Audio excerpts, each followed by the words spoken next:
Welcome back, dear viewers, to another overview video. Today we'll be looking at the Special Weapons Regiment for the British Forces. I got this commander via War Spoils some time ago, and since not everyone has it, it is worth a look at. Starting off at 2 command points, you can call in Tank Hunter infantry sections for the price of 300 manpower.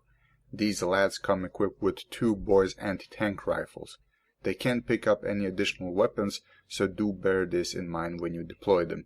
They act like the usual infantry section and can throw anti-tank grenades for 25 munitions. In addition to that, they can also sense vehicles and tanks, showing them on the map. Good for early vehicle engagements, but they lose their usefulness as the game advances. At 4 command points, a resupply half-track can be called in for the price of 270 manpower and 30 fuel. This half-track performs just like the other half-tracks, like transporting infantry and reinforcing squads. The twist about it is the deployment of weapons. It can deploy a Vickers K light machine gun for 60 munitions and Piats for 40 munitions. You don't need to research the weapon rack in order to drop weapons, so that's also a plus.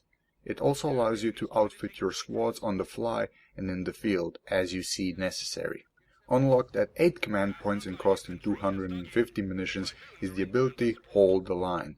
For the duration of the ability, infantry in friendly territory gain defensive bonuses, after which Hawker Typhoons arrive to strike down the enemy with machine guns and rockets. That happens after a period of time, not immediately when you activate the ability. Reaching 12 command points, you will get Concentrated Fire Operation at the cost of 250 munitions. This fancy named ability is nothing more than an off-map artillery barrage.